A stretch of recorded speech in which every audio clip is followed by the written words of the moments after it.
your discontentment is fueled by your awareness.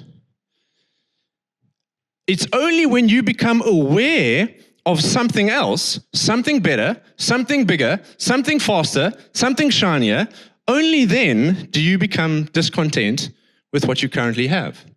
Awareness fuels discontentment.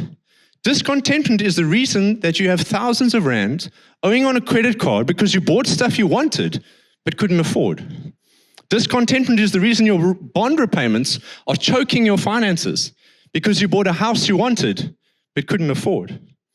Discontentment is the reason you're paying several $100 more for a cell phone contract because you upgraded, but you didn't need it.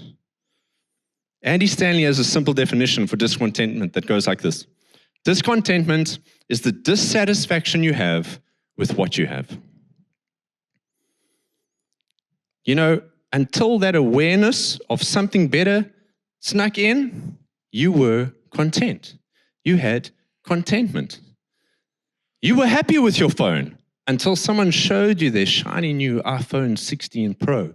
Ooh, I want it. It looks good. You were happy with your house until you walked in and you saw the high ceilings and the massive glass stackaway doors leading onto the entertainment area overlooking the river. Oh, I want that. You were happy with your t-shirt from AC Kermans until someone walked up at the bra with this golf shirt that had a little crocodile on it. Huh? Oh, I want that. It looks good. You were happy cramming your whole family into your car that resembles a quarter loaf until the Mercedes-Benz Vito pulled up into the car park and everybody hopped out with smiling faces and really white teeth. I want that. That's something that I want. The moment we become aware of something bigger and better and shinier and faster, we want it. Did you know that there was a time when people used stuff until it broke? Can you believe it?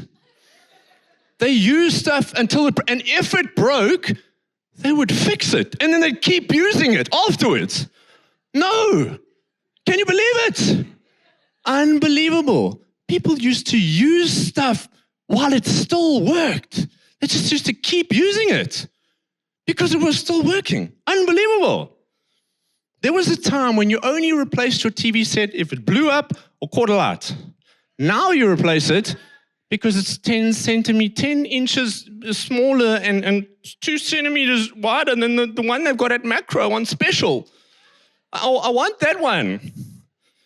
You used to walk around with a phone that had more cracks than contacts. Okay? Now you've got 3 in the drawer just waiting as spares in case the one you currently got packs up. Your hatchback was fine until you saw the sedan. Your sedan was fine until you saw the SUV. Your SUV was fine until you saw the Hilux. The Hilux was fine until... Hilux was fine. Upgrade culture, right? Upgrade culture. We're always looking for the next best thing. And it's different for all of us. For some of us, it's tech. For some of us, it's cars. For some of us, it's houses, or it's shoes, or it's books, or it's appliances. And I get it. I live in the same world. I also want it. I also want the new shiny thing. I'm drawn into by this culture of just upgrading, just wanting more stuff. The moment we find out that there's something new on the market, whatever your little niche is, what do? You're straight on the internet. You're researching. How can I get this thing? How much does it cost? What color does it come in? When can it be delivered? I want it. I need to have this thing. Am I speaking to anyone in the house today? We want it so badly. We just want this stuff. Do you know what we call this desire? An appetite.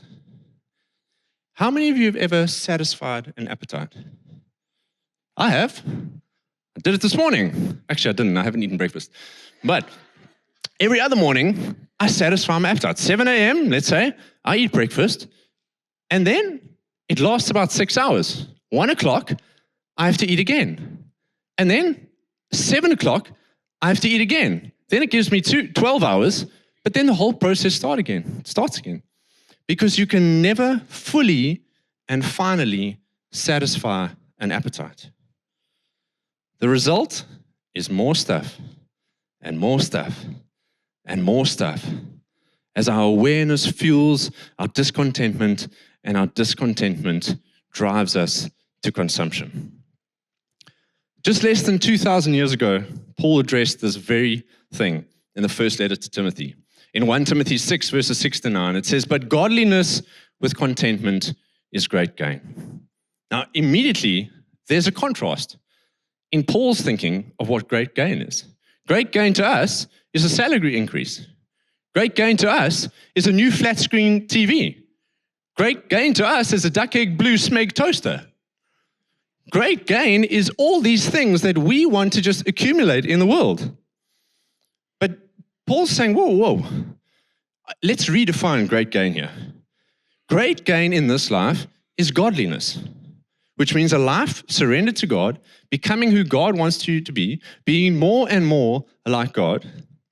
And then we combine that with contentment, being happy with what you have, seeing the new and shiny and faster and brighter thing and saying, that's cool, I'm happy for you, but I'm happy with what I have. That's contentment. And when we combine godliness and contentment, Paul says that is great gain. Here's why that's a really good argument. If you look at the next verse, it starts with the word "for," which means he's going to explain what he just said in the previous verse. So it says, verse 7, "For we brought nothing into the world, and we can take nothing out of it." So if great gain is all about acquiring stuff, just getting more and more stuff, then when we die and we leave it all here, as this verse says, and as we know to be true, if any of you who have had someone pass away around you, you will know that their stuff was still there when they were gone. Our stuff stays here. We know that. So if it was all about just getting stuff, then it means by the end of our life, when we leave, we've gained nothing. We've gained absolutely nothing if everything just stays here. It reminds me of the man who went to the wealthy banker's funeral, and he elbowed his butt and he said, "Oh, how much do you think he left behind?" And the guy says, "Well, all of it." The reason great gain has more to do with your relationship with God and your contentment with what you have is because you are going to leave everything here anyway. So Paul says, I need you guys to begin rethinking this whole acquisition of wealth thing. We need to have a look at it. We need to be re-looking at this thing. Verse 80 says, "But if we have food and clothing, we will be content with that." Those who want to get rich, that means those who want to live richly beyond their means, those who want to get rich fall into temptation and a trap, and into many foolish and harmful desires that plunge people into ruin and destruction. If you've got outstanding credit card debt because of some retail therapy, you've fallen into the trap. If you're paying rent on a 4-bedroom house, but you're only filling 2 of those rooms, you've fallen into the trap. If you have subscriptions to Netflix and Disney Plus and Apple TV Plus and Amazon Prime and Showmax and DSTV and all the works, but you don't have money to tithe, you have fallen into the trap. And what fate awaits those people? Paul says ruin and destruction. He doesn't say some of you who are pursuing riches, some of you who are pursuing this rich life. He doesn't say that maybe you will fall into ruin and destruction. He lays out a simple formula. It's a 1 + 1 = 2. If you want to live a rich lifestyle beyond your means, you will fall into the trap of making the kinds of foolish decisions that plunge people into ruin and destruction. So the question we have to ask ourselves is, are we going to keep pursuing consumption, or are we going to switch to pursuing contentment? Maybe James, the brother of Jesus, is going to help you make up your mind. Let's see here. James 5, verse 1. "Now listen, you rich people." Okay, let's pause there because I lost some of you. Let's just set the record straight as to who of you are rich in this room, okay? Rich people have fridges full of food and cupboards full of clothes and stand in front of both of them and say, "I have nothing to eat. I have nothing to wear." Rich people have houses with a room for every person and a room for every car. Rich people get a paid holiday every year. You get paid to lie on the beach. Rich people pay other people to cut their grass, walk their dogs, and clean their pools. Rich people pay to exercise at gyms, and then they try and find the parking closest to the door. Rich people water their gardens with drinking water, and then they go to the shop and they buy bottled water, even though there's water coming out the tap for free. Okay, so now listen, you rich people.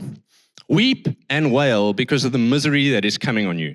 Your wealth has rotted, and moths have eaten your clothes.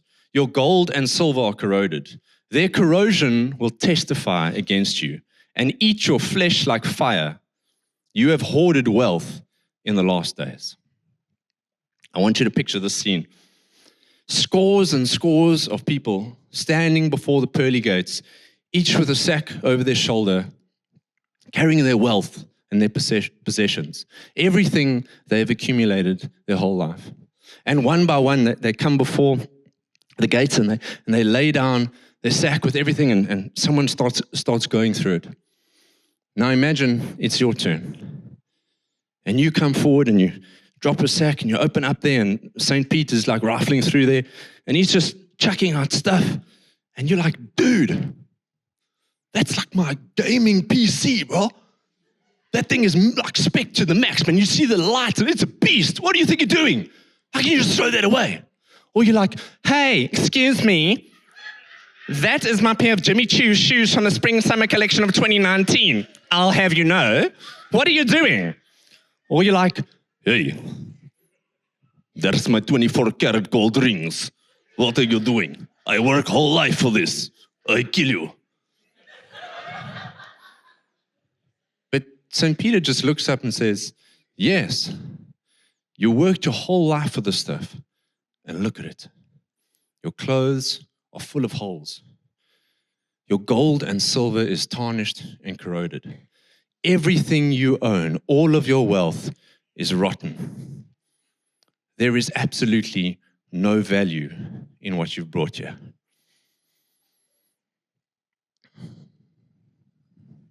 Verse 5, you have lived on earth in luxury and self-indulgence. You have fattened yourselves in the day of slaughter. Let's talk about that last statement. James is drawing on an old cultural metaphor here. So back in the OT, the Jews used to have to, when they were having a feast, they would have to plan. They would have to really think about it, because the only thing that kept in those days was grain and wine. Nothing else, everything else would have rotted. So when they knew they were having a feast, they would select a calf, put it in a pen, overfeed it, protect it, make sure it was fine, make sure it was getting nice and plump, so that the day that the festival and the feast arrived, there could be a massive celebration. They could slaughter the calf and they could enjoy and have fun and be merry. Now, you and I, when we have a feast coming, it's Christmas Day, we hop onto the Woolies app. 2 hours later, we've got a couple of gammons in the oven, and we're good. Christmas is saved. But these guys didn't have that luxury. They would have to plan and really think about it and really invest in this feast, in this celebration. So what James is cleverly saying here is that you guys think you've been saving up and you've been accumulating all your luxury and self-indulgence. You think it's going to be met with celebration. But all you've done is fattened yourselves up. And it's not going to be met with celebration. It's going to be counted against you. It'll be met with slaughter. It's heavy. James is painting a really clear picture here. He's saying that the stuff you're killing yourself to buy today will testify against you in the last days.